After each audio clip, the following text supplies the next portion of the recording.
All right. Are we ready to start up? Yes. Okay. Evening, everyone.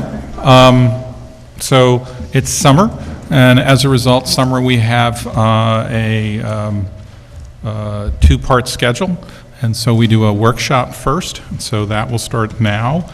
We'll go through a set of workshop items. I'm looking at the list. It might take us. Will probably take us more than an hour, but hopefully not an hour and a half. And then we'll do a council meeting after that. If I can start it at 8, I will. And that will be the formal session. So for those who want to make a public comment, that happens at the 8 o'clock session as opposed to the 7. So again, we'll try to get there by 8, but there's a couple of items that might take us a while. Okay, let's start up an affordable housing discussion. So this is between Natalie and Nick to some degree. I had asked them to focus on zoning issues, and so Natalie, as the zoning person, will talk us through an affordable housing set of zoning options and things we can do to kind of modernize and keep up with our zoning. Nick may add some material on it, but he's focused on those that are more legislation rather than zoning. And I think, Nick, on you're going to come back next time to do a couple of things, is that right? Yes. Okay, and that would be a good cause, would be one of Correct. those? So for the 15th, we'll be prepared to discuss with the council the good cause eviction local law, which you may recall the city's local law was stricken down. The state in May adopted legislation for a statewide good cause and then permitted and provides for an opt-in for municipalities. And so we'll be walking you through what those options are, as well as just a brief overview of the law itself. Okay, so we're going to keep those separate because we have the zoning guru, zoning gal, zoning geek. Yeah. Which I'll take it all. You'll take them all? Yeah. All right, so why don't we start that up, and then we'll pick up from there. Great. Thank you. So I'll start with the memo that I submitted to the council dated June 27th, 2024. So some of the content of this memo probably looks pretty familiar to members who have been on the council. It kind of pulled together a previous memo from the mayor back in 2021, as well as some updates from the former planner, John Clark. These tools are kind of best practices in zoning, so it's not too new of things that are coming out. I think it's just things for us to reconsider and what we want to prioritize now as a city. And then what I did kind of add to the table was I tried to track them and compare them with two larger policy kind of conversations going on right now. One is the New York State Housing Compact and this year's the 2025 budget, the fiscal year 2025 budget that was passed, and part of that pertains to what Nick's going to talk about, as well as the Dutchess County Housing Needs Assessment that was recently completed, kind of trying to take the recommendations out of that and tie those to these policies so we can see where there's overlap. So these policies really do focus on zoning, on zoning and smart growth zoning tools, which folks are probably familiar with smart growth, but it's really just a way for the city or cities across the nation to kind of leverage the kind of compact, vibrant urban development that is here, and looking at things like mixing of building types, compact design, range of housing opportunities, walkable environments, which we've talked a lot about as we were going through parking regulations, and then looking at kind of concentrating density as a means of like preserving open space. So these tools are all kind of falling within that larger umbrella of smart growth development. These tools also do kind of approach this as, I just want to start the conversation with developers as the necessary partners in many cases that we need to get these housing units produced, right? Either by producing more below market rate units or more housing in general to increase the supply, which can have impacts on housing availability as well as affordability. And then finally, I think we don't have, I won't say that there's all the specific information for each one of these tools yet. I think there's additional analysis that once the council chooses their priorities, we can do additional analysis to see what is the best mechanism or percentages or approaches to utilize these tools for. I think what I wanted to do with this memo now is, as the council is, we're kind of considering and wrapping up the parking legislation, which is on the agenda tonight. what are the next tools we want to start investigating that you want me as the planner to kind of do additional research. So I'll just go through the list really quick, and then we can go back in detail if folks have specific questions. So kind of really directly involved with kind of smart growth development, there's 5 tools in there that the council can consider in terms of changes to the zoning code. Permitting 2-family homes in areas right now where single-family homes, only single-family homes are permitted. We can look at map updates to look at maybe where the mapping zoning districts don't follow the current form, where maybe there is higher density form, and we may need to kind of change the zoning district so we can better encourage the higher density development there. Looking at increasing development potential near the train station or near public transit kind of bus stops. Making multifamily permitted in the RD district, and then also permitting smaller lot sizes or potentially smaller setbacks to allow additional lots if lots are being subdivided, so you can increase the number of units that could be developed. Moving on to the next tool, you do have accessory dwelling units permitted within the city. I think you were kind of one of the first adopters in the region to do that, but there's always an opportunity to kind of look back at legislation and see how is it working. Is it working as the council intended, or are there tweaks that could be made to make that process easier for homeowners who may be wanting to add another accessory dwelling unit or add one to their home, to their lot? We could look at, and the city has experience with this, kind of targeting city-owned parcels for development or state-owned parcels, and having those conversations with state partners where we can to look at underutilized land that could be developed for affordable housing.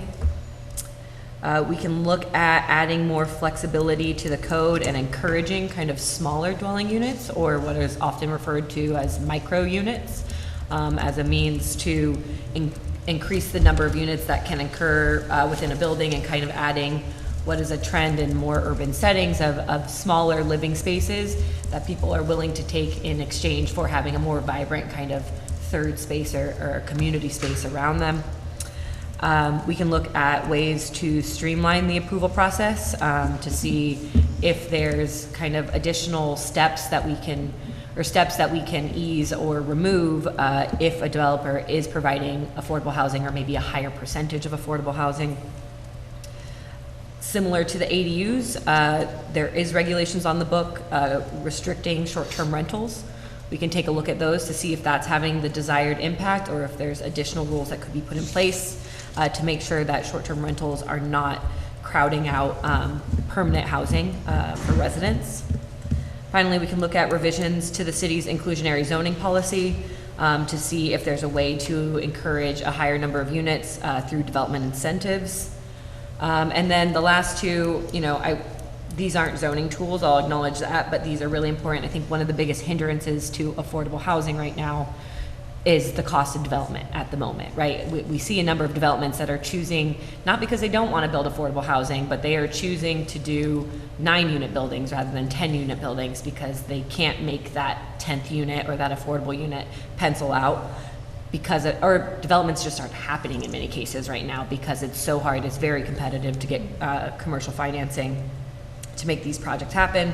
So there are 2 tools there that have to do with one of the things that's in the 2025 budget for the state is a state tax incentive program. Right now, we don't have a lot of details on that. We just know it's there. So if that's a priority, we can keep tracking that. And also there's the 485 real property tax exemption that is for residential, commercial kind of, if you're converting commercial to residential and commercial, it's tax incentives to encourage that addition of housing units within that building. So that's the list. And like I said, I think there's a lot more. Happy to hear conversations on pieces of data, but I think what we really want to focus the conversation on is if there's 1 or 2 or 3 of these that are jumping out to the council, that's the piece we need to move on. That's our next step or guidance in that realm. Do you have any, Nick or Mayor? I don't know if you have anything to add. No, I think you summarized it nicely, giving the council some good points to discuss. And just a question, is there some significance to the order in which you put these? I did, I think I think the cross referencing with the two larger regional policies was helpful. So I did organize these in a way that I felt were kind of aligned with either the state or the Dutchess County Housing Needs Assessment, as well as potential impact, right? And just for example, right, permitting two-family homes in some of the single-family districts, that got raised to the top just because the amount of land area in the city of Beacon that is currently designated for only single-family homes is a significant portion.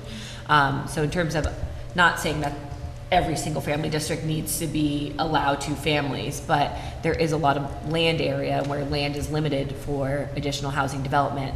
There is a potentially big impact there with regards to that policy. So I tried to organize them that way to some degree. Okay.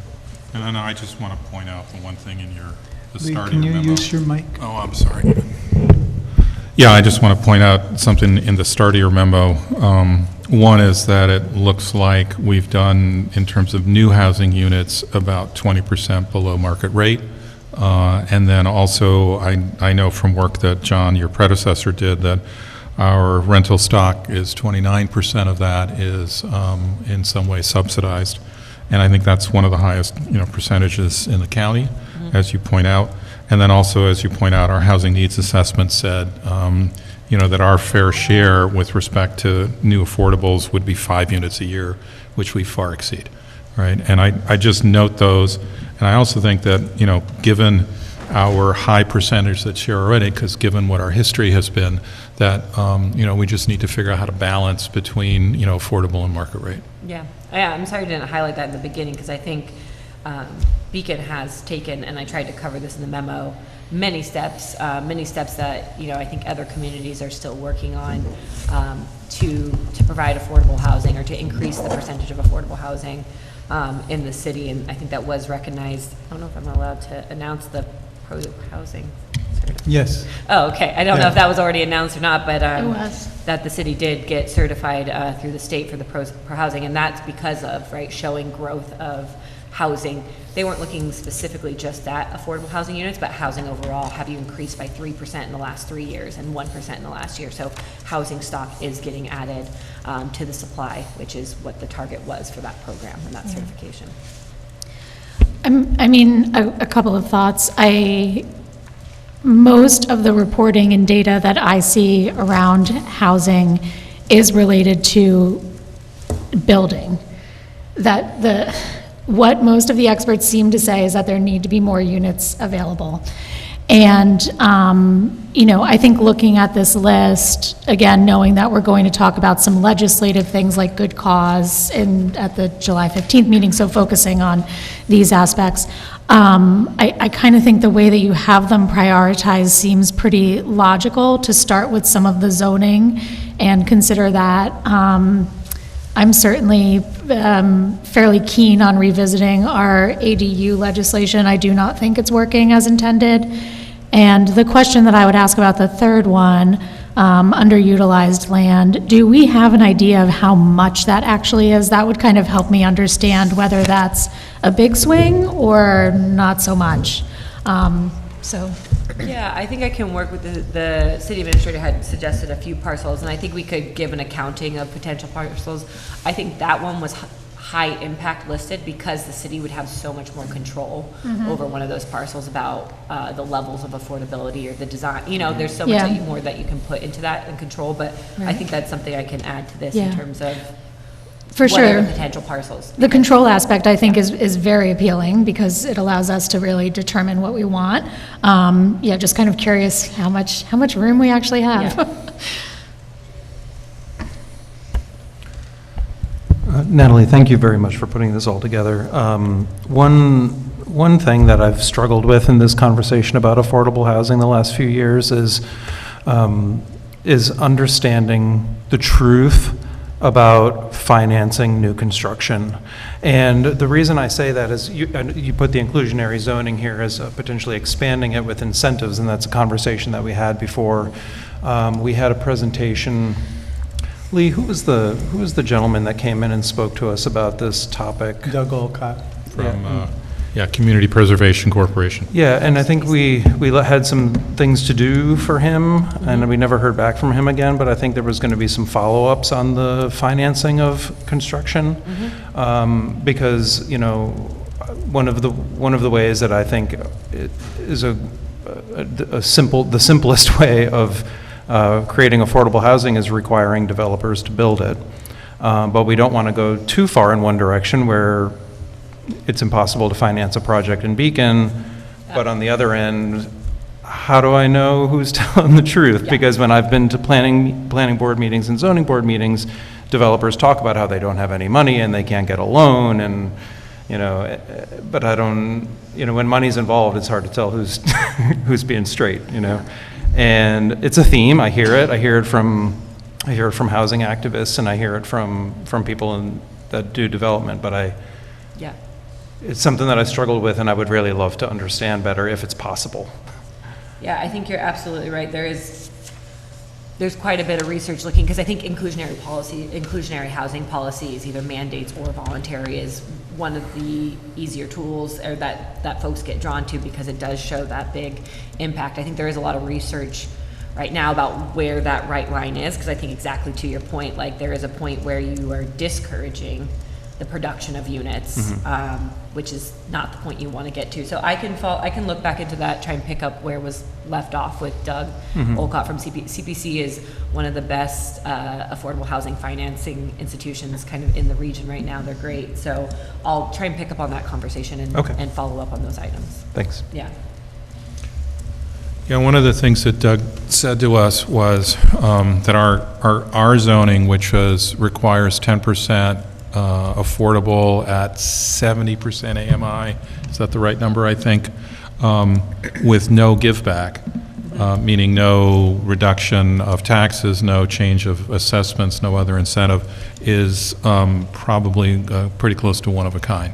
That we kind of used to have an incentive, but when we went to form-based zoning, it eliminated the unit counts, and therefore it kind of went away. And, you know, the question would be is, you know, can we create an incentive, you know, that's appropriate? And his view, if I recall at the time, is, you know, at that number, I think John Clark said it's hard to tell, but he thought there was actually a slowing down of some construction as a result of us doing that. That's what I recall from that conversation. So you might check with John as well, Clark, because he had some views on that. Yeah, and there's numbers there to play with, right? There's the 10%, and then there's a 70% AMI. So if you want to increase the percent, then are you allowing different bands, or do you keep it at 10%? Let me follow. Like I said, I'll dive back. If that conversation was already happening, I want to kind of pick up where that was. Yeah. So I'll get.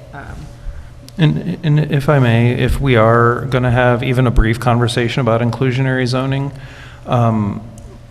one thing that I've thought about is by saying that 10% of new construction needs to be at a certain percentage of AMI, we're basically telling a developer, like, this is going to fit your project no matter what. But we could be providing options. We could be saying 10% at this higher AMI, or 20% at, 10% at a higher AMI, and 20% at a. So I'm doing it backwards. Yes, you know what I'm saying? I got what you're saying. Or if you go up to 20% at this lower AMI, you get these development incentives, right, to better encourage that. So That's right. Yeah, I think there's a lot of trade-offs you can do there. Yeah, so I was wondering if there was things that we could talk about and play around with in that conversation about providing options for fitting projects. Yeah, because I think into the smart growth, right, it's all about having a variety of units. I think most housing advocates will tell you you need market rate housing just as much as you need below market rate housing, so that you're not getting higher wage households buying down and taking away the supply from the lower end. So in that same sense, I think there is a lot of weight to variability in terms of those income bands, right? In terms of providing those options, and that flexibility, I think, can be helpful too in ensuring that you can make this pencil out so that it can actually be developed. Because that's the key. You want the units, right? You want the units to be built. Otherwise, 10% of nothing is nothing. So, what data do we have just to inform the conversation about the demand for below market rate housing? You know, I'm curious about, you know, as a relative newbie to this, what baseline can we have for our conversation? What do we know about that scenario you talked about, if anything? Can we find about where higher income are buying down and taking away the stock of what might be affordable. You know, a number of different data points. I'd love to gather whatever we could to inform the conversation. Yeah. So, I mean, I think there's a piece of it in terms of like how desired the units are, and I think one of the drawbacks of doing an inclusionary housing policy is that it is, I mean, we do have a housing policy manager, so I think we could check with who are supposed to be overseeing those units. But other than that, I think you can look at general census data, and we can look at, we won't get a one-for-one because we don't have that detailed of a rental housing inventory, but you do have the Dutchess County Housing Survey that happens every year of rental units, census data, so I think And there was a definitely 2022 needs assessment too, Jeff, if you haven't seen that. If the you housing needs. search Dutchess County Yeah, needs it is. assessment. There was still some data lacking. You know, Yeah. there was good generic data about what's provided, but not so much on demand and the like. There's a Yeah. lot of gaps. And I think there's a lot of data out there, so I think that's what would be helpful is if we identified maybe one or two of these tools. I think then I can talk about the necessary data to support those tools to help us like fine tune, right? But I hear you. I think data is important to help make decisions. Yeah, one of the things that was in the Dutchess County study that they did a section that was specific to Beacon, right? They did a Beacon, a Poughkeepsie, and I think they did a couple of other splits. And the Beacon split was interesting because the phenomenon that you just mentioned was pointed out in that data, which was that their data was showing a need for higher-end housing because we've become popular. People who can afford more are buying into the more middle-income housing and bidding up price. And that made some sense because I look around and I think some of these are like, wow, I'm not sure why it should go for that price, right? It's more of a modest house but that seemed to ring true, and that's what it said in the county study as well.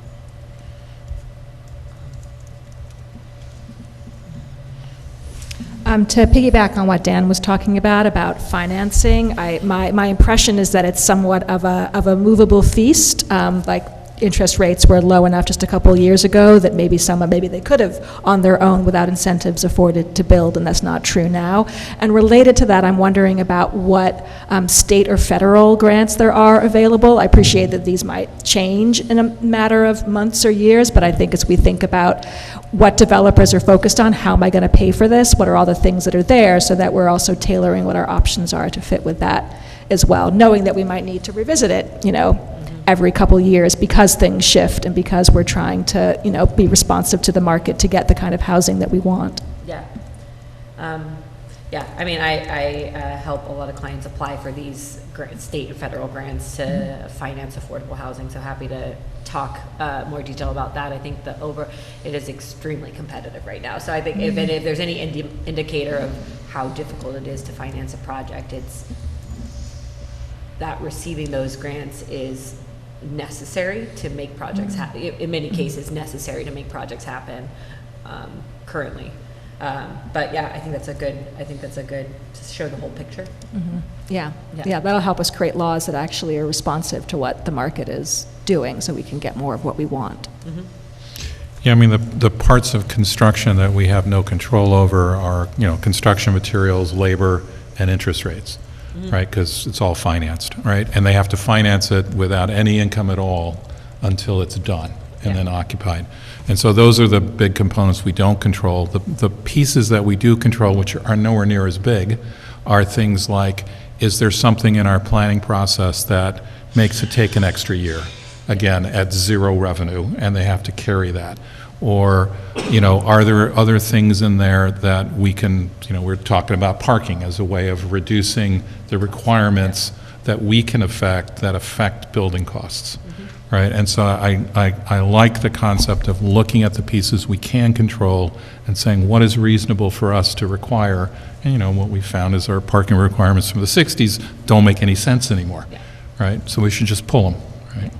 And I think to Amber's earlier point, like it's pretty universally agreed on that we have not kept up with the housing production that we need to kind of house, which is why we have issues like homelessness and high rents and low vacancy rates.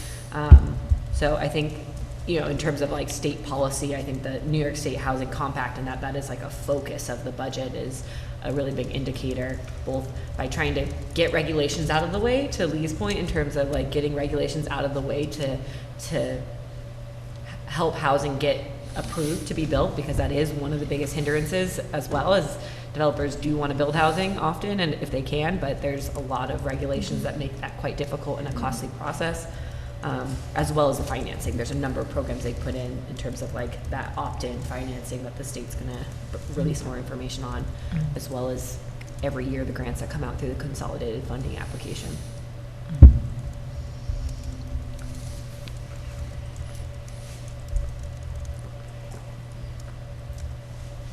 Well, I heard Amber kind of talk, the first three seem like in the right order, right?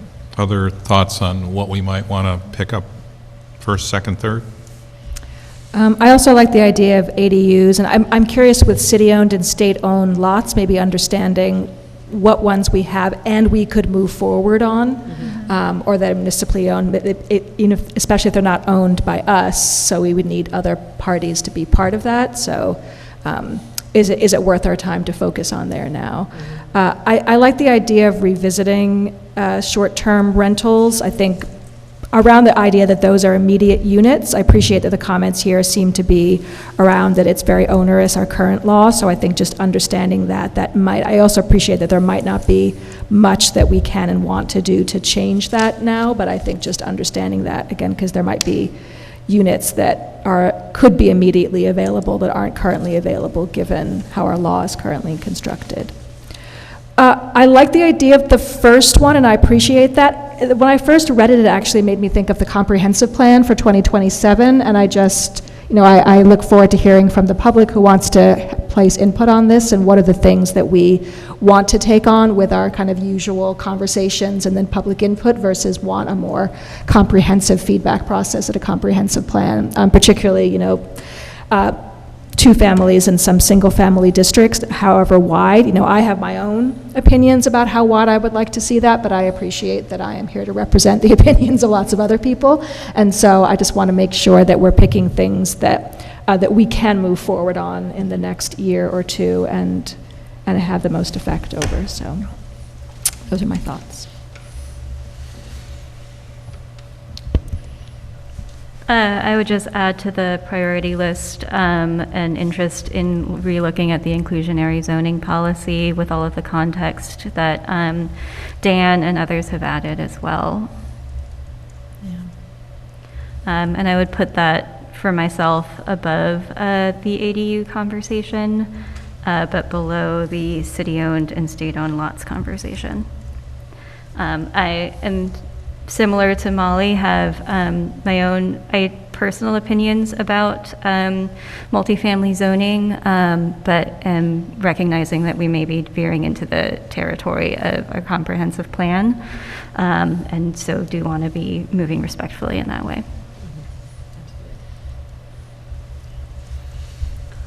I wanted to ask a question about the unit sizes. So there was a discussion last year about unit sizes. I don't think I was in attendance at the meeting. I watched it on video, and I think you guys uncovered in one meeting that there weren't actually any laws that established a minimum unit size in Beacon, meaning it was one meeting conversation. I don't think we continued after that, but the idea was that to look into seeing if we could remove the minimum unit sizes in our code, and I don't think any were found. No, and I think so the language was changed to like incentivizing them as So I wanted to ask you what you had in mind. Yeah. With, like, what does our current law do, and what would you? Or there's the option of like, of allowing the units, rather than governing how many units can go in a building, right? Because there are districts where it's like there's a max number of units, so rather than doing that, talking about the square footage of residential space, right? So that could be divided up in a way that might allow for smaller units and more, right? Rather than if you're regulating just by the number of unit count, that will stop folks. So I think that's one way to do it. Or again, potential incentives, and maybe that's streamlined approval process, or if you do a certain percentage, there is some kind of incentive that is given to you just to, again, add variety within a building. So maybe you do have more standard, large or luxury units, but there could be more naturally occurring, smaller, affordable units in that building as well. So I think it's more of an incentive, and potentially moving to square footage regulation rather than total unit count, rather than, I think there's limiting factor would be the building code, New York State building code, which is going to say you need so much space so that would, there still will be a cap. You're not going to get a 150 square foot closet for people to live in, right? There's still going to be building codes there, which I think is helpful to know that those protections will And still exist. you do have minimum gross floor areas for the below market rate units. Oh, for the below market rate, so Yeah. you could, Yeah, within that policy. they're low. They're low, yeah. I mean, Yeah. I don't know if I'd go much lower on them. And I feel like with the below market rate, It's a protection. yeah, to make sure that you weren't just building a crappy closet. things for Yeah. the below market rate. I feel like that's the reason that's specific to that area. Yeah, as long as we think it's reasonably low, Right, right? right, yeah. And not unreasonably low. Yeah. Yeah. Yeah, I would just say, I mean, I think this would apply to any rate apartment. I mean, somebody may prefer a smaller living space because they don't have a lot of things and they don't want to clean a big place. So maybe that would be very nice for anybody. Well, an average household size keeps falling, right? We saw that in our own census, right? We built several hundred units between 2010 and 2020, and our population was flat. And it was because the household size it keeps declining. So, it's interesting when I look kind of historical perspective, all our zones 20, 25 years ago were limiting the number of units in a square foot, right? So R140 meant you could have one single-family home on an acre. R120 was 2 on an acre, and R110 was 4 to an acre. And even our apartment areas, again, specified the number of units based on size. And then our form-based zoning is moving away from that entirely. And you're kind of saying we should keep doing that because that gives the kind of flexibility that would build smaller units or, other things that would be helpful. Yeah, and I think what we find when we start to dig into the zoning and the parcels too, in many cases, is to that form-based aspect, right? Is that at one point in time, for some reason, some of these larger dimensions were placed in these districts, when you actually will find a majority of lots, historic lots within this district that actually are smaller than that, right? I think we had an example of that in front of the planning board recently where it was requiring a 75-foot width of a lot, but everything on either side was 50 feet, right? So there was just this dimension that was making it be larger than the context of the neighborhood. So I think there's a little bit of like right sizing to the actual urban form in many cases. If you can kind of zero in on that, that's usually a pretty easy change because you can still talk to the community about it's not necessarily out of context with what you're experiencing in your neighborhood. We're just permitting what was historically here to be continued. You also have minimums on your ADUs. Yeah. Yeah, I'm okay picking up, the ADU one first because I'm hoping it would be quick and easy. We've done it once. I think we have some experience. You're pretty strong in the view of we need to simplify further. Yeah, and I think there's some good examples from, I want to say Kingston, and I know you sent me that article where they provided, like, here's some set floor plans. If you want to use these for the Yeah, ADU, that like, was by all interesting. means, go for it. Yeah, I think that's respecting the opinion of, like, is this part of the comp plan? I think that's a good discussion, especially when it applies to waterfront. And then it sounds like there's some data that we'd like to get to help us inform our decisions on, like, inclusionary and maybe that mix of benefits. So maybe those are a little bit more medium term than short term, but that feels kind of right as maybe the easiest first one, and it does hit both the housing compact and the needs assessment. Natalie, is there anything that you did not include on here? Because I know that there's a couple things on here that weren't in either of these two studies, but is there anything else in New York State law that's in our toolbox that you didn't include because it might not be followed by these two? One comes to mind is HSTPA, which isn't on the list. No, I think the only thing that I would try to, is I would have removed these last two items because they're not zoning, so I think I did try and pull all the zoning tools, and there were some that were not necessarily cited in either of those documents. The short-term rental regulations, for example, weren't really touched upon. So I think there's definitely other housing policy items that are outside of zoning, absolutely. But I was just trying to focus on zoning changes. I'm sorry I missed the beginning of the meeting, but did I pick up from context that we were going to be discussing some of these other policies next meeting? Good cause. Yeah. Just good cause. Okay. And I don't know, I mean, that was specifically called out, but the way it was structured was that we would talk zoning this meeting and then legislative next meeting. So, Oh, okay. Nick, I don't know if you had other things than good cause that were part of your legislative docket, but that's my understanding of the structure of today versus next meeting. Thank you. That The only one I had was good cause, but I'll speak Okay. with Natalie and see if there are some other thoughts on that. Yeah, I know the two, you were comparing notes on those last two items, right? Yes, with the tax ones, yes. Yeah. The other one is, the first one you've got on your list, which is there may be some single-family districts where we might want to just permit twos. And I can think of areas where there are twos already, right, that were built that way. Duchess Terrace, a lower East end Willow. of Willow, some of the homes between Verplank and Walcott on either side of Maine are some twos. There's also some apartments in there, so it's sort of a more mixed zoning already. And we may want to think about that as maybe that's a target area where we could say, ease up that zoning a little bit as well. So I like that idea. I think, Molly, you live in one of those areas, right? Yes, I do. Yeah.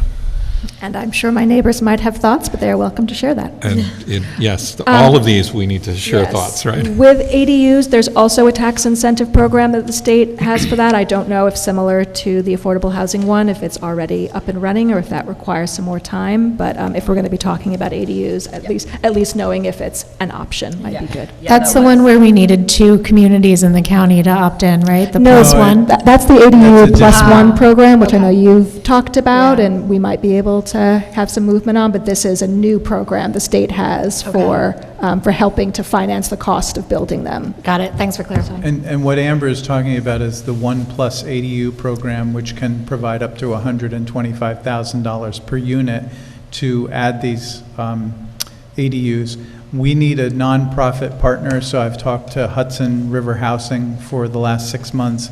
They have 2 towns that are considering going in with us on the next round of Okay. applications from the state. Yeah. But you can't just do it as a municipality. Like, if Right. you look in our area, Ulster County did it with RUPCO, which is Yeah. the big, it's like the Hudson River Housing of Ulster County. Yeah, and that's because that program is based on financial need, and so you need somebody to administer that piece of the program, so it totally makes sense that And we there's would a need. monitoring Yeah. and compliance piece that's over Yep. 10 years. Yeah, the Right. opt-in tax incentive for ADUs was mentioned in the housing compact, but I didn't see any details for that released just Okay, yet, so okay, I'll great. track that.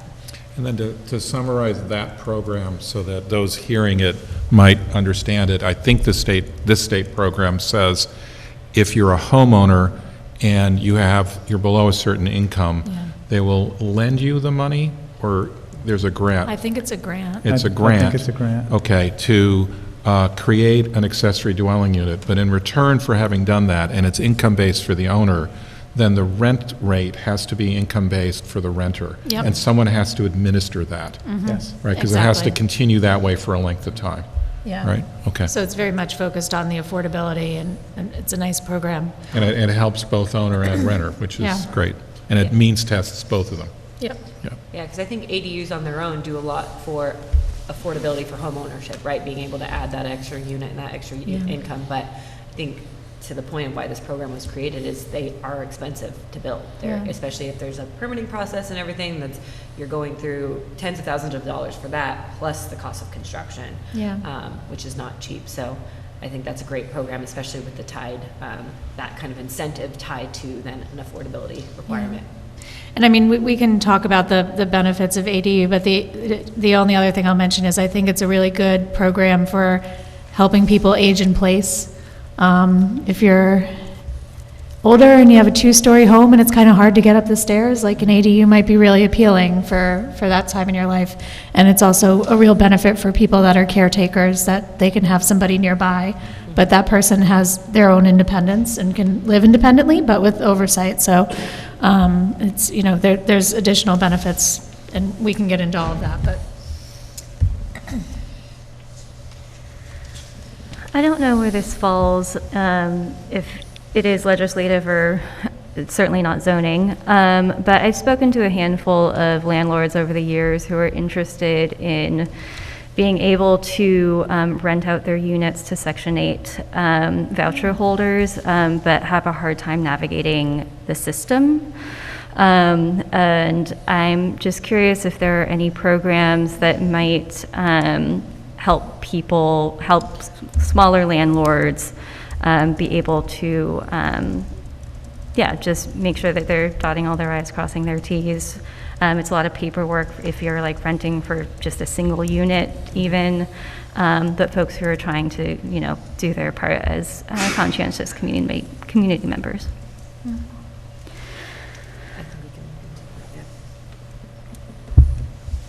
And Section 8, we know, would be one of the only programs that actually gets at that 20% AMI that the county housing study said that we're sorely lacking. Drop in the bucket compared to, you know, a whole building, but. So I think what we're trying to get to objective-wise is to raise the issue, kind of chat like this, and then kind of give Natalie some direction as to priorities, right?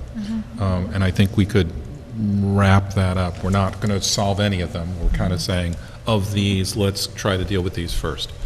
So we've heard a couple of opinions. Any other ones before we kind of? Well, there's going to be some new ideas introduced on the 15th, so I think we should hold off on prioritizing until we're done. Well, talking let's about do everything. 2 buckets, right? I mean, we could Yeah. say prioritize this for zoning, that'll get Natalie going. Okay. And then if it's a piece for Nick. If we can do ask- 2 things at once, yeah. Yeah, I think I'd that's fine. love to do 2 things at once. That's why we have both of them here.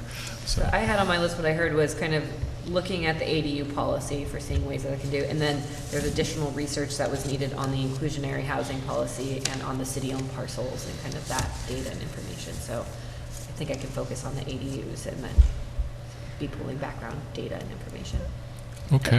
I wasn't totally clear on the data that was needed for the zones for 2-family houses that you were talking about, Lee, if there was a concrete next step there.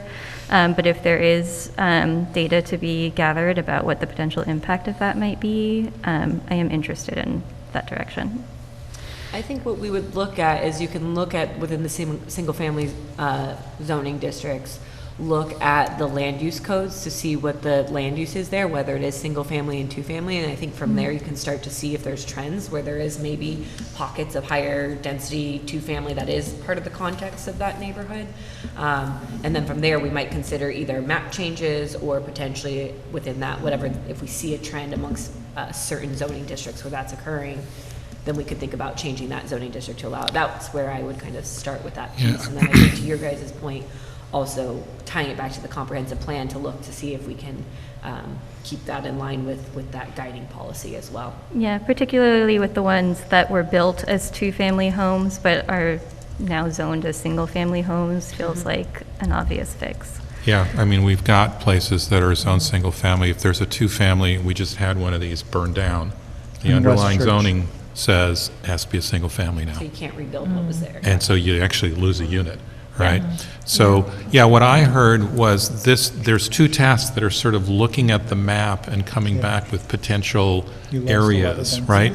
The one on 2 families is one of those, but then the one of, are there places where we might shift to higher density? And I think they're both mapping exercises looking at land use, so Yeah. maybe you could do those together? Yeah. Okay, would that be all right, everybody? Okay. So I think, is that enough to keep you busy for a few hours? Yeah, yep. Okay, Add that to my list. all right. Others, or we go on? I feel like that's a good start. I Okay. just want to put out there, so on the ADU law, I support ADUs, but I voted against the ADU law last time, and the reason that I voted against it was because I thought it was too broad. And it covered it kind of left in place that an ADU could be built in any part of the town. And that worried me because there's certain roads where I know can't fit more cars and people. There's small roads in Beacon that would easily be congested by the addition of an ADU and a new person and car. And so, I would really like to vote for ADUs, but by doing it so broadly, I can't, because I know that I'm endangering one block or another, and I know that I'd be voting against the interests of some people on some streets. But if there's a way to give the planning board tools to assess that an ADU, or maybe when we get to the conversation about two-family homes, to assess the congestion and what the impact on that street would be by adding it.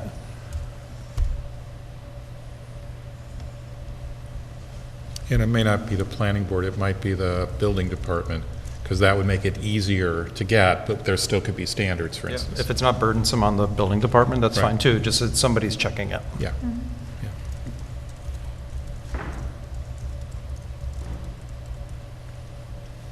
Okay. I'm going to suggest we keep going because it's quarter till, and I think we've got one kind of meatier one, and then I think we can breeze through the rest, and we won't keep people here too much past 8 to start the regular meeting. And if we need more time, we'll take it. I'm not trying to push too hard, right? So next one is still Nick and Natalie, which is parking. So you all have done some homework on that and want to bring it back to us, right? Correct, right. So the parking local law was introduced on November of '23. You've workshopped it a number of times. You've received comments from the city planning board, comments from the public, comments from the county planning board. We made certain revisions to it. The current zoning code mandates minimum parking requirements for all new developments within the city. The proposed law would eliminate minimum parking requirements and establish maximum parking requirements within the city's CMS, L, and WD zoning districts. And then within the other zoning districts, there's a range of parking standards provided to the planning board to utilize when determining the appropriate number of parking spaces. One family, two family, and accessory apartments require at least one parking space per dwelling unit. And then the planning board has the ability to determine the number of parking spaces for mixed-use, commercial, and multifamily dwelling units. Most recently, we discussed about whether you could have a parking fee in lieu of. We provided our opinion at the last workshop that if you don't have a minimum, then there's nothing to be in lieu of, and that there's the state doesn't allow then for there to be a fee or an extraction, as some would refer to it as. The county was referred to the most recent version of the local law. In your packet is the June 28th review memo from the County Planning Department, where they continue to commend the city on examining this issue. They're supportive of the law as drafted and revised, and then they make a couple of minor editing comments that we'll address on the next draft that are not substantive and really just tighten it up a little bit. And if there's anything else you want to add, but I think we're just at the point to make sure you're comfortable with the draft as proposed. The public hearing was adjourned to July 15th. So we can't make a fee in lieu of parking, but we do, for example, have, and maybe this is a bad example, but we do have a requirement for some new buildings to contribute to our parks because there's no place for them to put a park on their land, or because there's just no parks on Main Street for, I guess. Yep. Right, so there's a recreation requirement, a requirement of recreation donation. New York State actually specifically provides for that. So there's an enabling statute that authorizes municipalities to collect a fee for recreational. There's not such in state law for parking. Well, could we not call it in lieu of and just say, this is a transportation fee, you're building on the main corridor in a dense town that relies on public transportation? Could we not just have a transportation fee for new construction and not call it in lieu of? The state is clear in cases that you can't do that. Because there isn't a, Well, there's no nexus to the, first of all, you're taxing its welcome to the neighborhood, so it's deemed to be a tax for those who are coming to it and not treating everyone fairly. If you wish to create a taxing district or somehow create it and apply it uniformly to all within the district, you could do so. But to have one that is unique just to someone who is coming here where the state doesn't authorize it is not permitted. so we could create a parking district around Main Street. You could, yes. Okay. Nick, can you get a little closer? Ben's having trouble hearing you. Thank you. Thank you.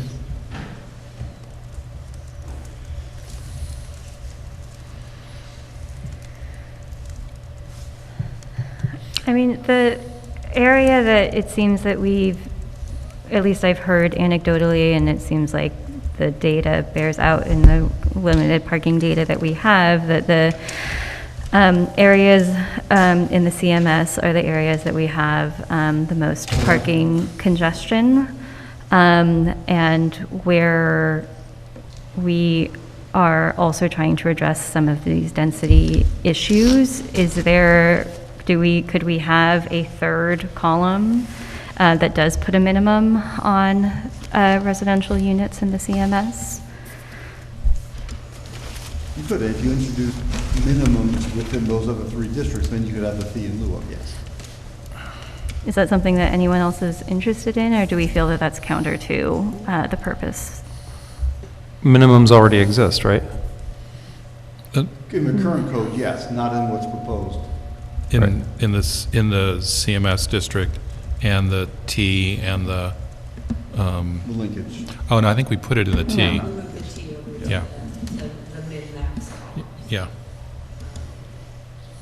Yeah, so I mean, my reaction is we should go at it a different way, because, you know, I mean, if I just look at the 60s, you know, parking requirements, they're just dumb, and we're trying to stop being dumb. And I just, you know, I understand that we're imposing a minimum in a lot of places, but the place where we have our greatest value, our greatest taxing revenue, and the greatest density, which is by far environmentally the best, is in those areas. And I want to be cautious about imposing requirements there. I'd rather approach the problem a different way. Right? They pay higher taxes. In fact, you know, an apartment with 4 units pays 50% higher taxes for every dollar of assessed value. Why we charge apartment dwellers, I really don't understand. So, you know, they ought to get some benefit for paying 50% higher tax for commercials and apartments, and I'd like this to be part of it, would be my kind of preferred view. I know that means we have to find a way to finance it, but I'm willing to look, right?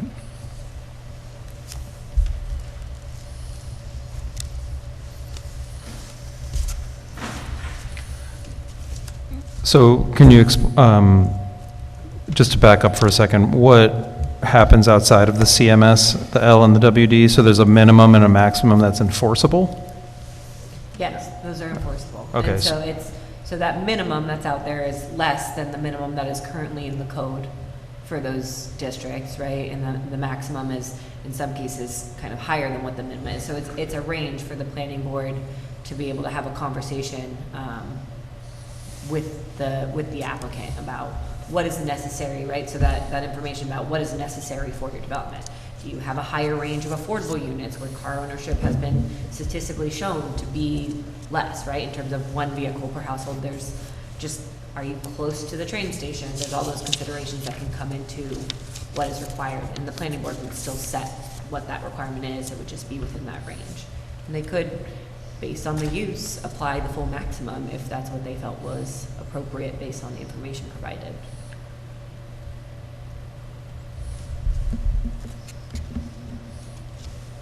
And going below the minimum, there's no fee on these?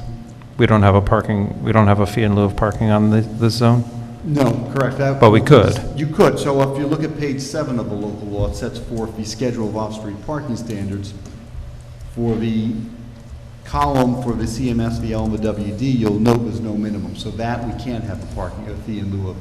For the column, the last 2 columns on the right, because you do have a minimum, you could have a fee in lieu of for the R1, the RD, the LI, the HI, WP, SED, GB, and T districts. And for there, and just a reminder, like that fee in lieu of, as much as I can recommend from a planning perspective, that fee should be thought about as in terms of kind of accessibility improvements, not necessarily just parking, right? Because the whole idea of these revisions of moving away from parking is creating a more walkable environment. So I think that the theory of looking at those outer districts and thinking about that is those are the ones that have the least kind of transit, bike, sidewalk amenities to them that don't make them necessarily as walkable as the CMS district or the linkage district. So I don't think that would necessarily be a bad idea, that if you do want to go down from that, you should be supporting a fund that could be used for complete street improvements. I just wouldn't want to include the single-family and two-family homes in that, but I do like the idea of having a fee in lieu of parking for construction off of Main Street that's for big projects. I mean, we have to build up the funding for these other accessibility features. I'm curious if we're dancing around the idea of talking about paying for parking directly, which to me is one of the options that we have in order to get funding for our accessibility projects. I know that's something can be a bit of a third rail in this community and other communities, but is that something we want to take up? So the idea is that you pay for every parking spot that you... In certain areas, on public lots, we can look, other municipalities have done it recently, and it's something that Beacon has talked about generally over the years. I know that our own Main Street Access Committee didn't even recommend it as the next step if we're thinking about that. They were focused more on having enough parking, whereas we're focused more on how do we fund our needs with accessibility. So it's slightly different, but it makes me think of that when we think of people paying for services and a right that we have as a municipality. But I'm not necessarily suggesting we do get into that conversation right now. I'm fine with the law going forward with the public hearing as is, but if we are really interested, which seems like there is some interest in how do we get funding if a payment in lieu of is not going to work in some of our more popular districts, then there might be other options there. Yeah, I don't know if everyone's seeing in the news, but I think you're referring to one community in Putnam County that's a village that tried this out, and it's not working very well, right? Yeah, they did it, but they've adjusted it. So I don't know if it might have been how they did it that maybe we can learn from them as opposed to doing it at all that worked for them. So, it's an option that we can talk about and see if it's something we want to explore if we want to focus on the raising of funds for our needs. So it is a trade-off and a way to get a version of how we could get what we wanted. Yeah, I mean, I think that, when I asked originally for the Main Street Committee, I was interested in trying to see funding as one of the steps, and they didn't do that, and I thought, well, I want that. However, I kind of got educated by the process that I think we may be at the stage where we could manage parking without necessarily building new, but we'd have to see. We just have to be careful how we do it, because the thing that I buy into is if you build it, they'll come. And so if you restrict it a little, it may be better. So we just have to find the line to draw there, and it's not straightforward.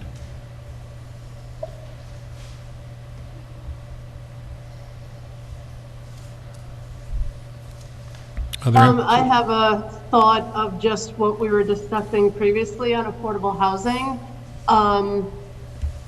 Looking at the residential and one space per dwelling unit, including accessory apartments, is that something that we may want to, discuss of if we're talking about these smaller units and having more of them on one lot?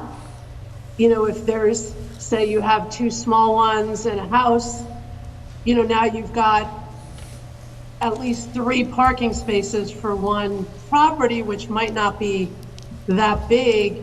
Is there something that we need to consider if we're thinking on the affordable housing end that we might allow that?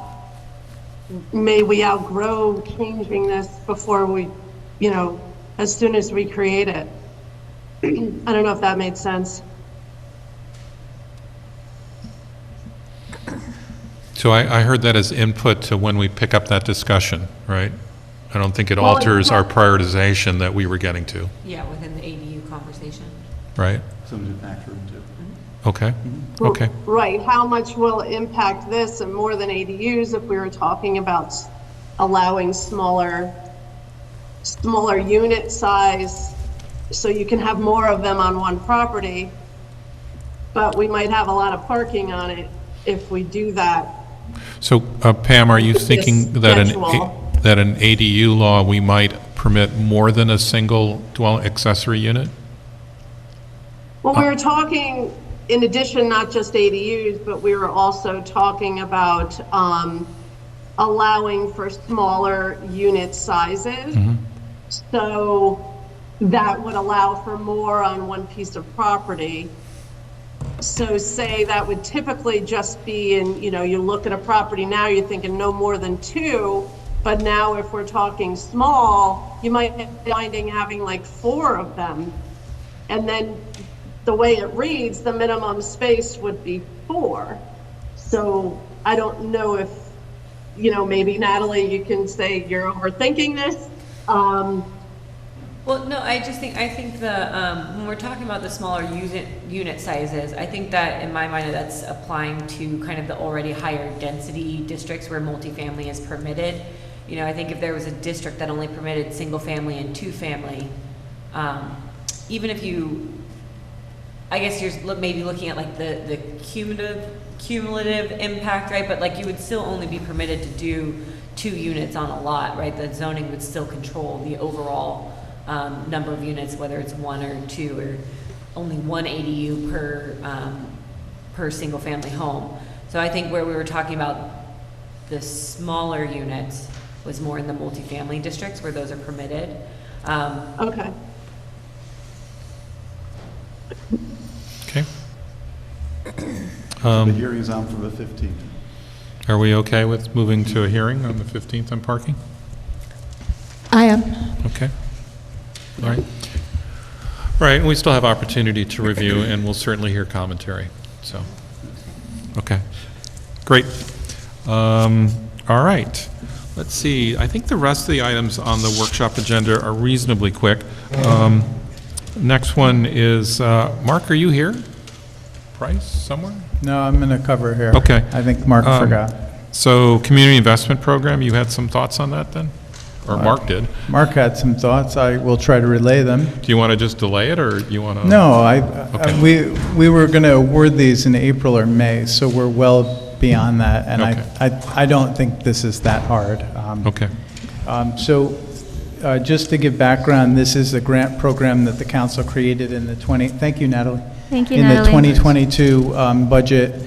It's a $20,000 annual allocation for a community investment grant, and then we put out a notice of availability of funding. We get applications.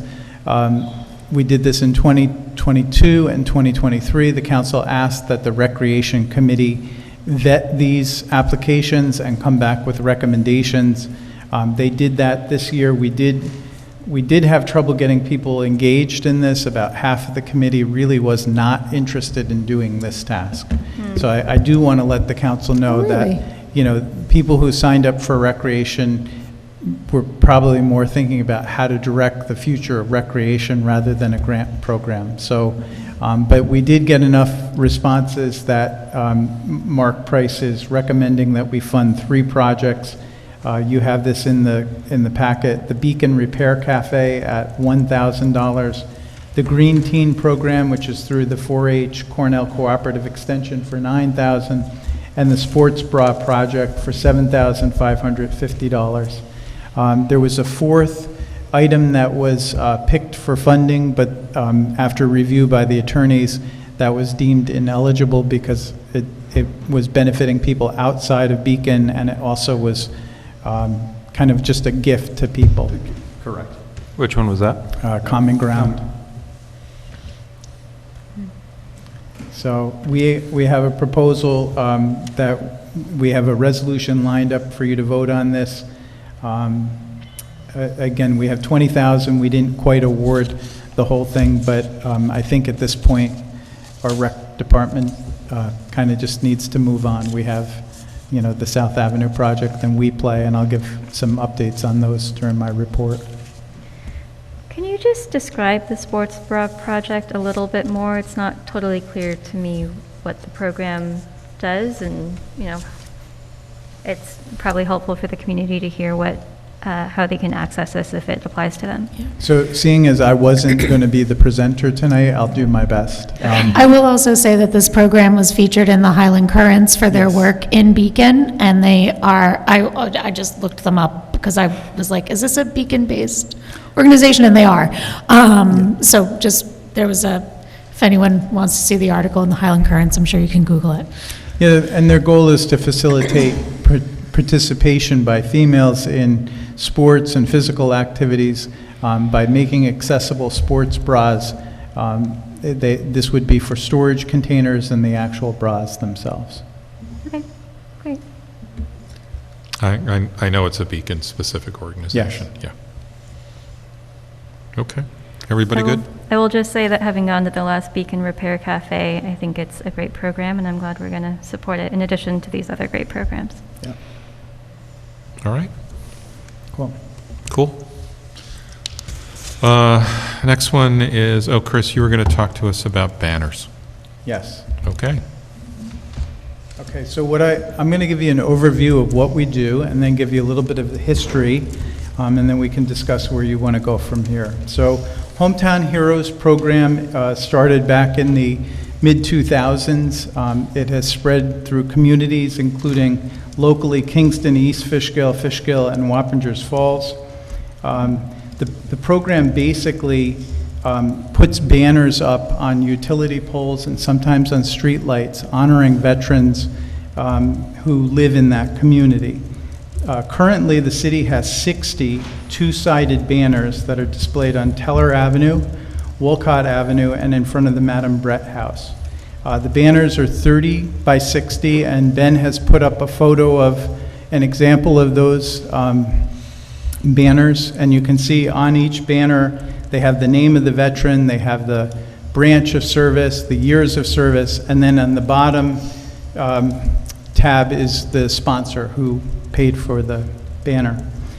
These banners are done through a partnership with Central Hudson in which the city applies for a license for poles. We have to provide insurance, and then the city installs the brackets, the two brackets on the top and bottom that hold the banner, and then we put the banners up and take them down. And typically, the banners are up before Memorial Day, and then they're taken down after Veterans Day.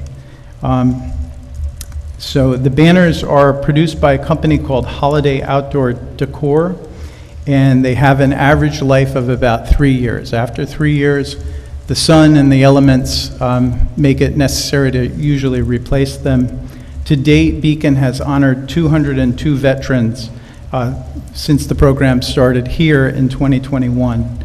The banners are randomly installed with the exception of 3 locations where there are spots. And Ben, you can take that down. Thank you.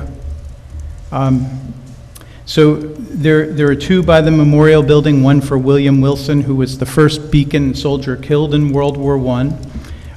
There's one of Carmen Ramputi, who was the local Marine killed during World War II. And then by the Madam Brett homestead, there's one that has Major General Alexander Hamilton, who actually lived on Dennings Point for a while, and Major Henry Schenck, who was a major in the Revolutionary War. I do want to say that these banners I'll give a bit of history, but they're really overseen by a committee that was spearheaded by the Daughters of the American Revolution Milzinga chapter. And that's also the organization that owns and operates the Madam Brett Homestead. So Beacon, the program was first proposed in 2021. Right before I got here, there were conversations with the former city administrator. Within the first month or 2, I had conversations in a meeting with the Daughters of American Revolution, along with the American Legion, the VFW, the Marine Corps League, and the Elks Lodge. And in 2021, they just wanted to start it. They came in and they proposed putting up 180 banners, which would have been 143 poles and 37 light posts. And the mayor and I thought that that was probably going to cause some pushback because it was such a big change, and we wanted to see about putting it, implementing it in a more incremental way. So the first year we approved 15 two-sided banners to see how it would be received and also how difficult they would be to put up. We've learned that putting up the brackets is the time-consuming piece. It takes 2 guys and a bucket truck, about 45 minutes per bracket. So again, each year we were trying to add more brackets. So they did go up from 15 in 2021 to 45 in 2022, to 60 last year, and they remain at 60. We heard last week some things that weren't accurate about the cost. For each veteran, it's $125. So if you have a one-sided banner, it's $125. If you do both sides, it's $250. The city charges no fee to put them up.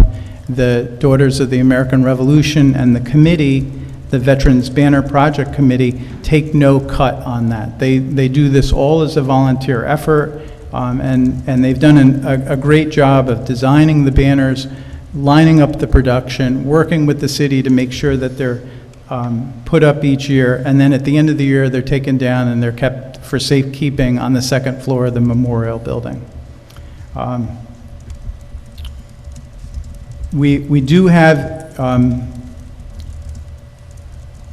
there is an email. Ben, if you could put this up one more time, if people are interested in sponsoring a banner, people can reach out to Joan Miskell, who's been great. Her email is jwmiskell@gmail.com.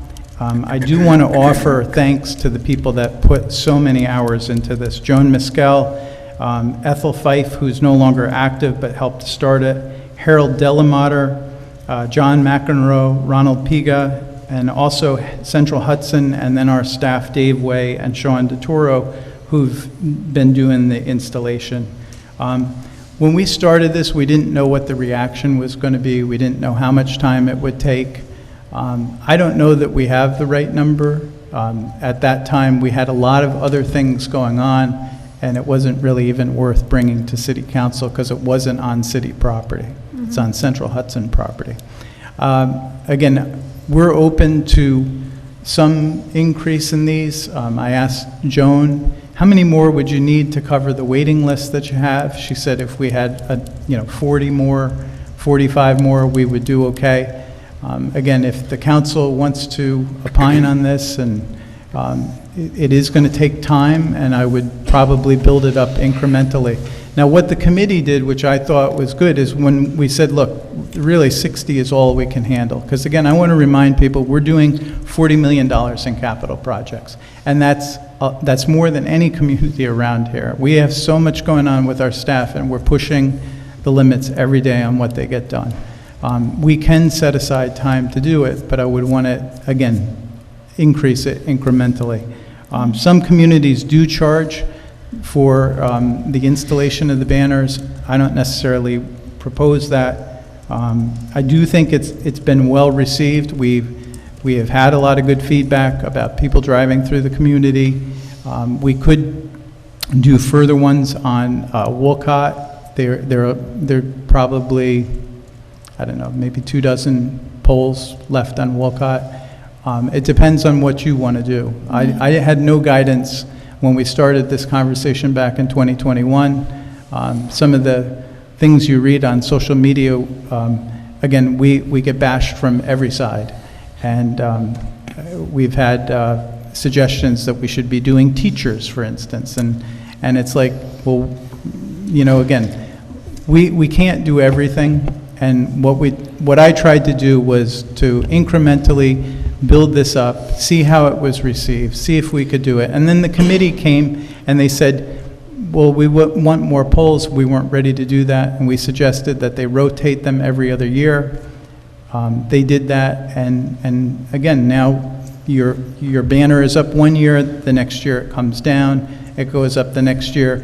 After 3 years, most of these are ready to be retired anyway. Yeah. So it's up to the council what you want to do, but I think the way that we've run it has been good. The veterans groups were happy with it. Would they take more? Yeah, they would take more. Yeah. Some of the veterans groups also don't like the banners, and they don't think we should be doing them. So I've heard that as well, and I want to make that public. Yeah. A couple, I think just one point of information, and then I have a couple things to clarify. So in the meeting where we had a lot of public comment, Dan, Pam, and I said, like, hey, we'd be happy to learn more about this.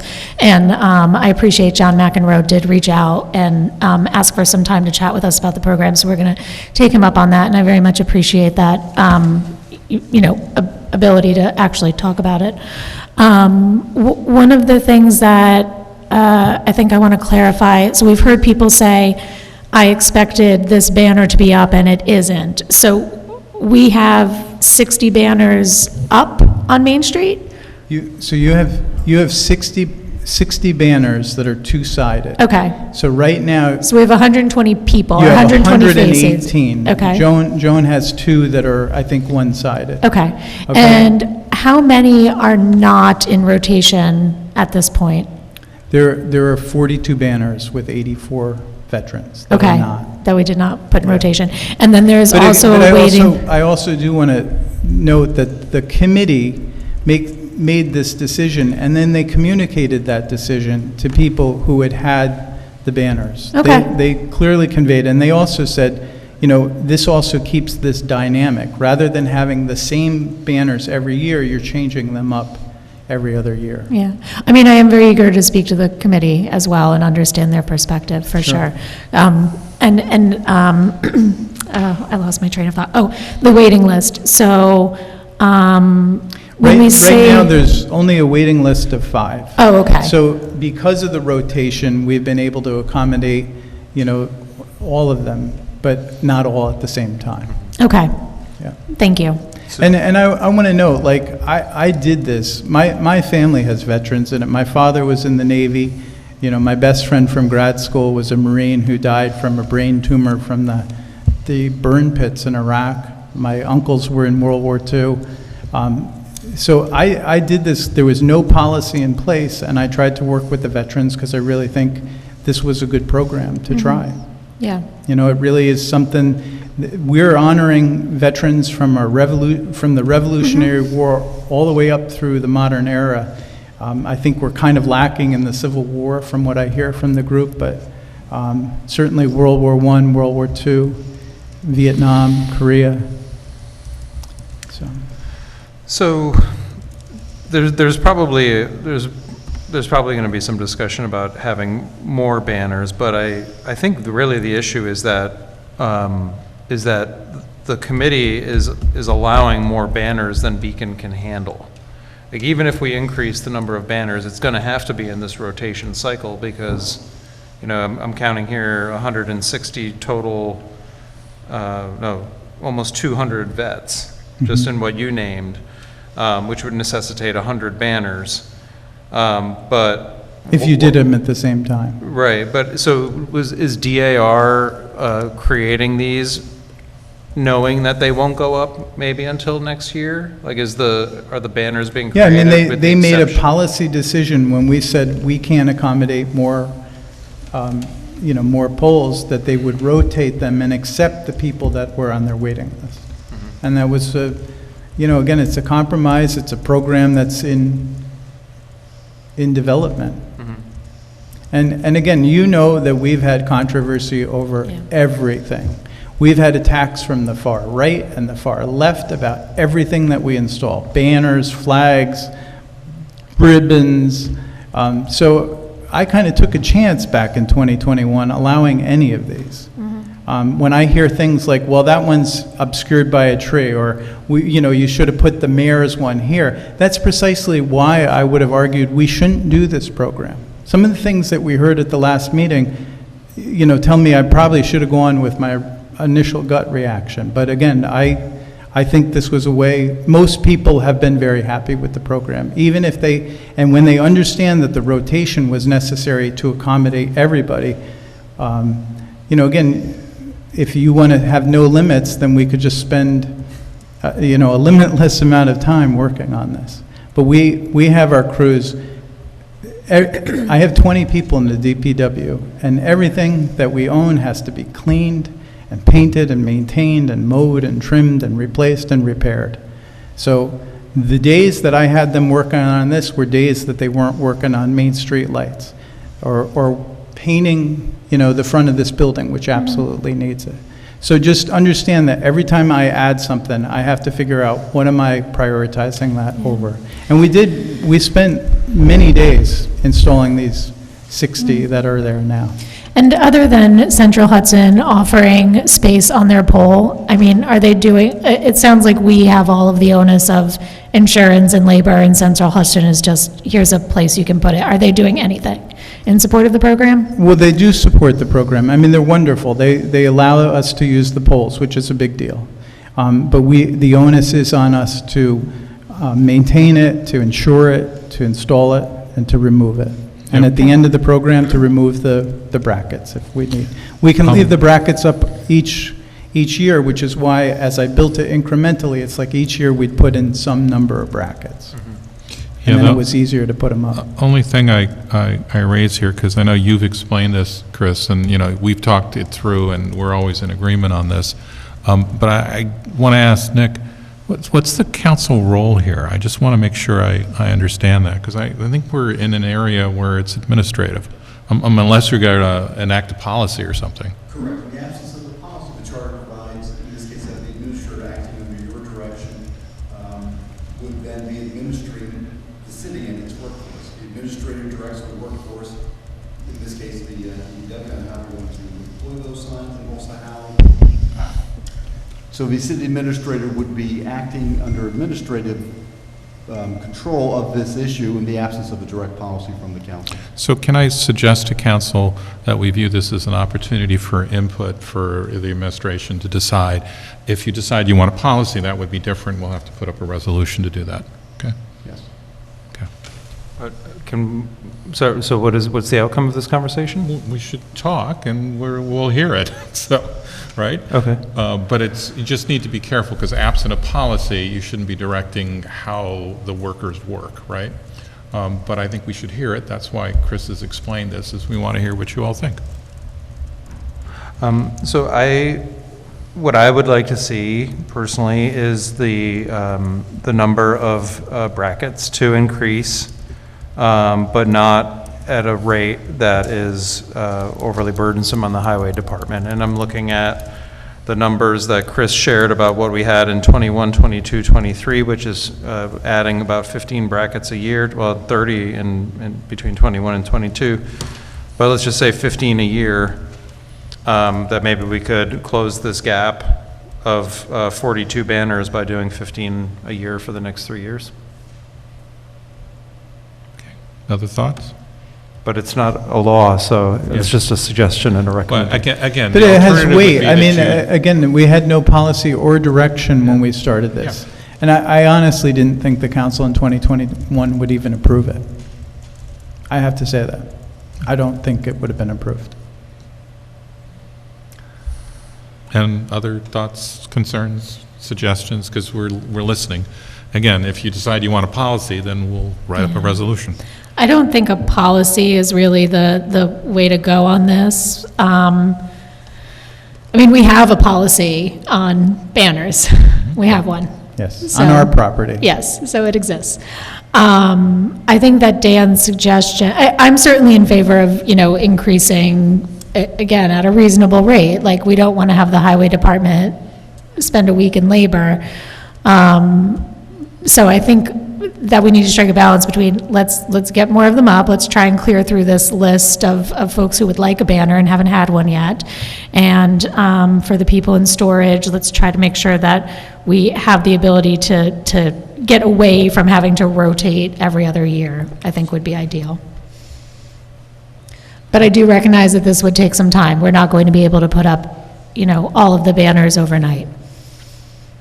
Yeah, and it's been the program it's been a process. It's been a learning process about what it takes to do it. And then, the committee's been great. They had to figure out how to design these and how to work with people to do them. I'm happy to try to get towards that if that's the consensus of the board. I would just put in my 2 cents that it sounds like, both from what we've heard directly here and what you described, Chris, about the number of people who behind the scenes are making this happen, that there's a willingness and an interest in this. So if there is an opportunity to expand it at a rate that you determine is best fits with the highway department's other needs, then I defer to you on that rate. If it's 15, great. If there's another number that you think works, happy to defer to you on that. But it sounds like it is a successful program that people value. We all good? One follow-up Good. question. Is there an upward limit? Yeah, that was one of mine, which is, I kind of put an upper limit, because my 2 cents was, if it's everywhere, it will create issues, would be my concern, right? There could be other requests, and then all of a sudden, we're in some interesting, who are we choosing, right? I like this program, I think it's appropriate, but that was one of the reasons I said, let's be incremental, and let's look at a limit, right? So, I don't think you're saying 100 would be otherwise, good. right? Pam is... Oh, I'm sorry, go ahead, Pam. I think 100 would be a good number to, maximum. Yeah, I mean, because there's a longevity to these. After 3 years, they get retired, or 4 years, depending on how their condition, and then people have to renew them or not. So we could just say there's a cap of 100, and I'll talk to our DPW about how fast they think they can get there. Maybe that's 2 years of 20 brackets each. Right now, we're at 60. Do 20 next year and 20 the following year, and then you're up to full steam. Pretty close. There's 118, there's 120 up now. Oh, You- 60 you have up with 60, 120 yeah. sides. Yes. And then we need to do another 42. I Yeah, guess but that's it's- both So that's sides. Yeah, so you're 102, right so- around, Yeah. Okay, So nobody will be in storage yes. at that point. yeah, when we And get. and when I we get also there. want to make clear that when somebody buys one of these banners, like, if they haven't bought both sides, they don't own the banner. They've paid for the banner to be up, but they don't own that banner. And the committee has taken care of these. They store them. They make sure they're not in a basement somewhere getting moldy. So I want to be clear about that. Like, they make that expectation clear that, after 3 years, this banner might not be in shape to go up again. So you'd need to get another banner. But I appreciate the feedback. It was, I don't know, sometimes there's an absence of policy and there's an absence of precedent, and you do your best.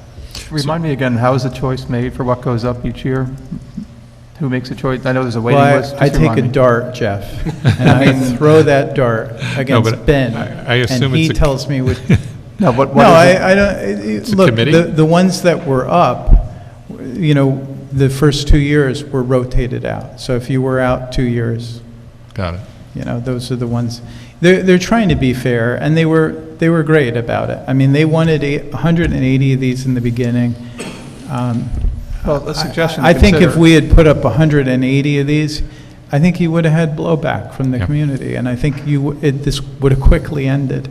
I think the way that we did it was responsible, and it was judicious, and most people were happy with it. Yeah, just a suggestion to consider. I really appreciate the fairness of doing it. They could do a lottery, rotating, equal representation out there. And Yes. there's, the beauty of that is that it gets people out looking for the banners.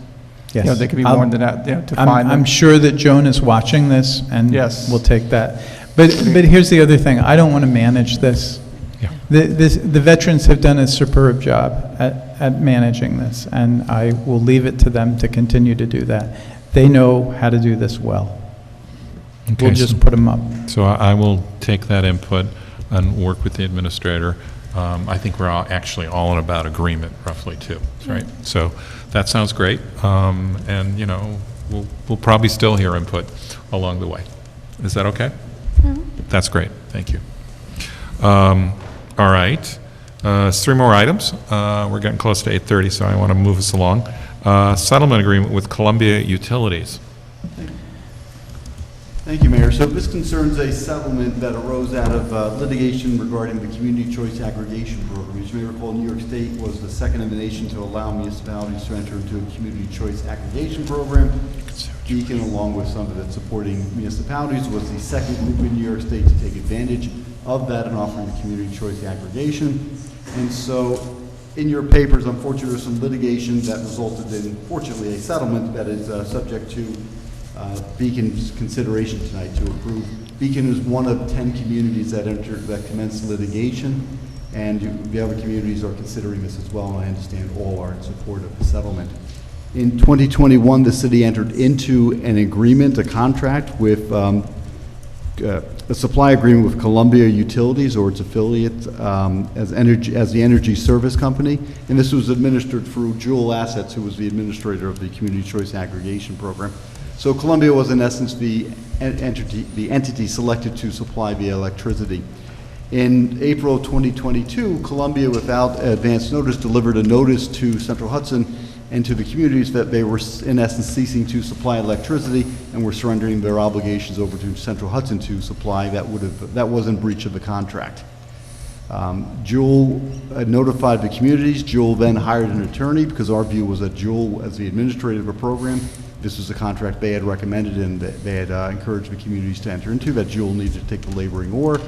Jewel did. Litigation was commenced, and the Public Service Commission intervened because it was a matter of great public interest, because the PSC, Public Service Commission, was encouraging the community choice aggregation and wanted to see the program succeed. So PSC intervened because they were concerned that Columbia had made a number of representations, hadn't acted correctly, and needed to have the state involved.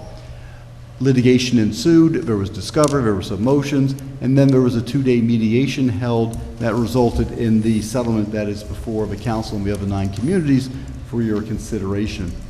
In essence, it's similar to a class action lawsuit. The municipalities under state law are the ones who enter into the contract with the administrator and with the energy service company, but it's the residents who are paying the bills and who are the customers. So this lawsuit, even when the city approves it and the other 9 communities approve it, it's still subject to a fairness hearing as a class action before the court, who will have an opportunity for members of the class, the customers, who either want to oppose it or opt out, and they then would preserve the ability to litigate this themselves. The Public Service Commission is strongly encouraging the plaintiffs to enter into the resolution because they believe it's fair, but also that as a matter of policy, with the litigation and the payment to be made, that it will deter other energy service companies from attempting to evade their contractual responsibilities. Columbia has agreed to pay a total of $1.5 million. $1 million would be paid by August 1st of 2024, with the remaining $500,000 due by June 1st of 2025. After deductions, including for legal fees, the settlements will be distributed not to the municipalities, but to the customers who were participating in the program when it was terminated in July of 2022. As I said before, the funds can be issued, the court has to approve the settlement, allow people to opt out.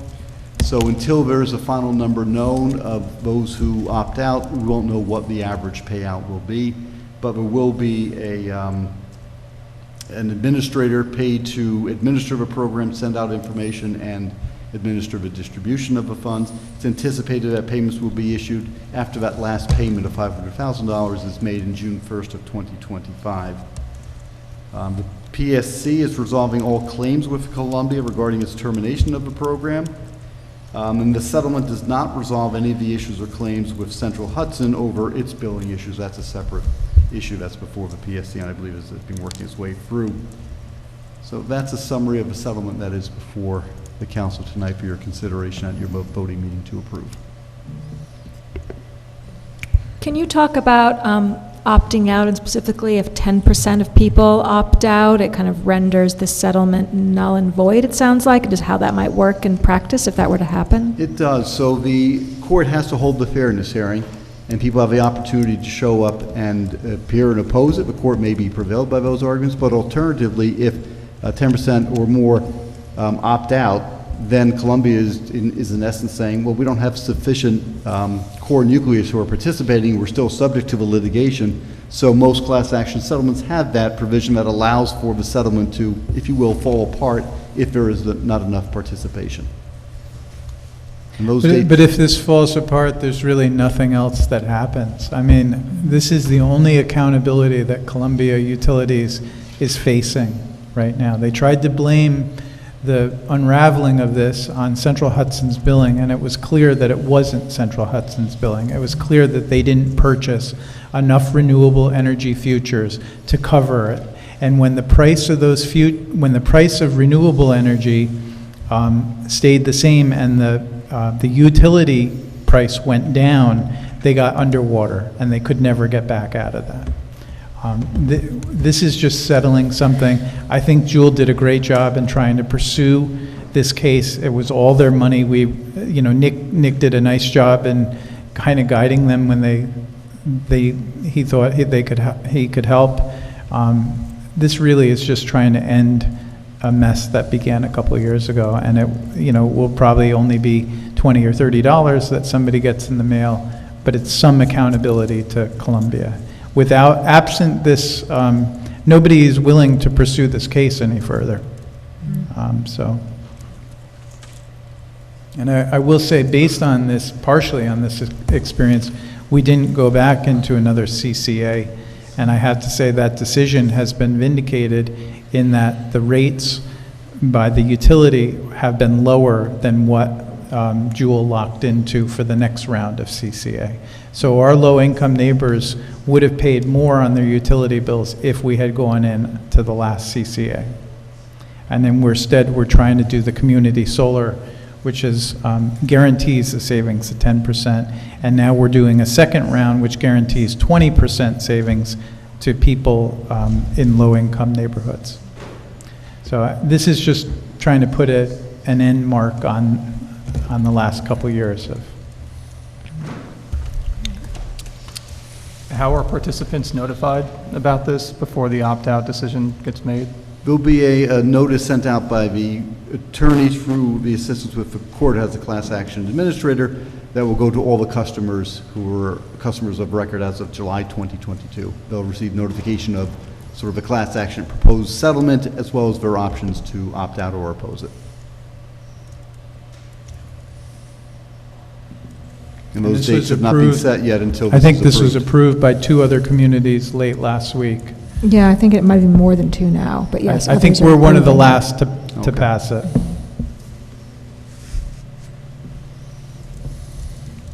Great, so there's a resolution in the voting agenda packet to approve to approve the settlement. Okay. Chris, Everybody good? Can you, sorry, just one technical question. Can you remind me if the city was participating in this program as the city, or this was only residential? Well, the city was participating, but the program itself is the city basically signed up to have an opt-out system. Like, unless you opted out, you were moved to getting your electricity from Columbia Utilities. Yeah, I guess I'm asking if the city As a will be one customer. of the customers that gets a settlement back because of our. No, the city has its own, we have our own ESCO, and we have Right. stacking on top of that of community solar, plus the solar of BQ Energy. We get 70% of our electricity from the Dennings Avenue solar farm. Right. So we didn't We get this. We weren't part of this. No. Okay, thank you. That's all. All right, all good? All right, thank you. 2 left. There's a special use permit extension for 416, 420. This is the one that's going up on the corner. Correct. This concerns a project at 416 and 420 Main Street, which is about a 12,000 square foot mixed-use building consisting of 4,295 square feet of ground floor retail space and 6,220 square feet of commercial office space on the second and third floors, and 1,200 square feet of residential space on the 4th floor. And this received a special use permit for the 4th floor, and they've undergone construction. They're about 80% complete. Their special use permit expired on June 22nd, 2024. They timely submitted a request for an extension. Your code allows for the special use permit to be extended so long as soil erosion control measures are in place and that you find that the applicant has been proceeding in due diligence with continuing the construction. And discussions with the building inspector confirmed that the appropriate soil erosion control measures are in place. Construction has been proceeding with due diligence. Reason it is not being completed is due to typical materials not being available, labor, but they are about 80% complete. And Bruce, the building inspector, believes that it is reasonable they will complete the construction within the 6-month extended period of time. And therefore, and under existing case law, so our recommendation of the city should be granting the extension of the special use permit, and there's no reason not to. Okay. And just the one question I had was, what is their reasonable explanation of their inability to complete the project in the 2 years? And it sounds like the supply chain issues is what Correct. means they need the extension for? Yes. Okay, great, thank you.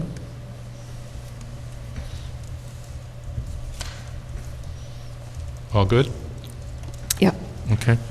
Last item is measuring a standard workday for a council member. Mayor, I'm going to recuse myself from this item, and I'm going to take a chance to warm up outside while I do it. All right? So this concern, New York State allows for elected officials to participate in the state and local retirement system. For elected officials who obviously don't take advantage of a punch-in time clock system, you need to establish what are the hours that you're working so that you can then get service credit. So New York State has a two-part process required. First, the municipality needs to establish what is the standard workday for that elected official. 12 hours, 10 hours, 7 hours, 5 hours, as the case may be. It actually needs to be no less than 6 and no greater than 8. The city council previously determined a couple of years ago that 7 was the appropriate standard workday for an elected official, and that was has been followed through since then. The second step then is, once someone has determined they wish to participate in that program, how many hours over a 90-day period have they worked? How many days have they worked? And they have to keep a logbook. Council's being provided with a logbook. Council member Rhodes has indicated her wish to participate in the retirement program, and so she has worked with City Finance Director Susan Tucker to keep a log, which is being reviewed. There were certain hours that were audited and found to be appropriate, 1 or 2 that were not and were excluded, and what was provided to you was the approved number of hours that were kept. That worked out to be 4.48 days per month of service credit that I'm not familiar with, but then gets applied through the retirement system to establish any retirement benefits if eligible. So today you would be approving, as the council has done in the past, that the standard workday for an elected official is 7 hours. Again, it has to be between 6 and 8, 7 was selected, and that you're approving the official record and directing the city clerk to report the official record of activity results of 4.48 days per month for Councilmember Rhodes. And I would just note that the current retirement system doesn't vest you until 5 years. So this is, Molly's going to have to be on the council a long time to get vested, or she's going to have to work more hours. Yeah. So but I hate to break it to her, but Yeah. you need 5 years of all those days. All right. All right? Everybody good? All right. We're at 8:40, and I think that concludes our workshop. Do we need a motion to adjourn it? Nick? Are you going, if you're going straight into your notice meeting, we're past 8 o'clock, you're fine with doing so unless you're taking a little break. Do we need a break for a moment? All right. So just How a motion about, for a 5-minute break? How about a quarter till we come back, right? So about 4 Yes. minutes? And I'll just hang on.